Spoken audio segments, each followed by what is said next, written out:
కదులుతున్న పుట్ట రాజకీయ పునాదులు అవిశ్వాసంపై తేదీ ఖరారు. ఫిబ్రవరి 16న ప్రత్యేక సమావేశానికి ఉత్తర్వులు జారీ చేసిన collector Muzammil Khan. Manthani municipal chairperson పుట్ట శైలజ, వైస్ చైర్మన్ అరపల్లి కుమార్పై అవిశ్వాసం. కదులుతున్న జెడ్పీ చైర్మన్ పుట్ట మధుకర్ రాజకీయ పునాదులు. మంథని మాజీ ఎమ్మెల్యే పెద్దపల్లి జెడ్పీ చైర్మన్ పుట్ట మధుకర్ రాజకీయ పునాదులు కదులుతున్నాయి.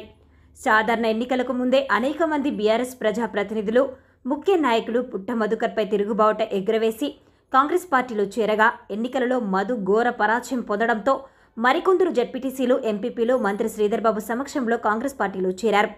తాజాగా మంథని మున్సిపల్కు చెందిన బీఆర్ఎస్ కౌన్సిలర్లు కూడా మంత్రి సమక్షంలో చేరడం, ఆ వెంటనే పుట్ట మధు సతీమణి మంథని మున్సిపల్ చైర్మన్ పుట్ట శైలజపై అవిశ్వాస తీర్మానానికి నోటీసు ఇవ్వడం సంచలనంగా మారింది.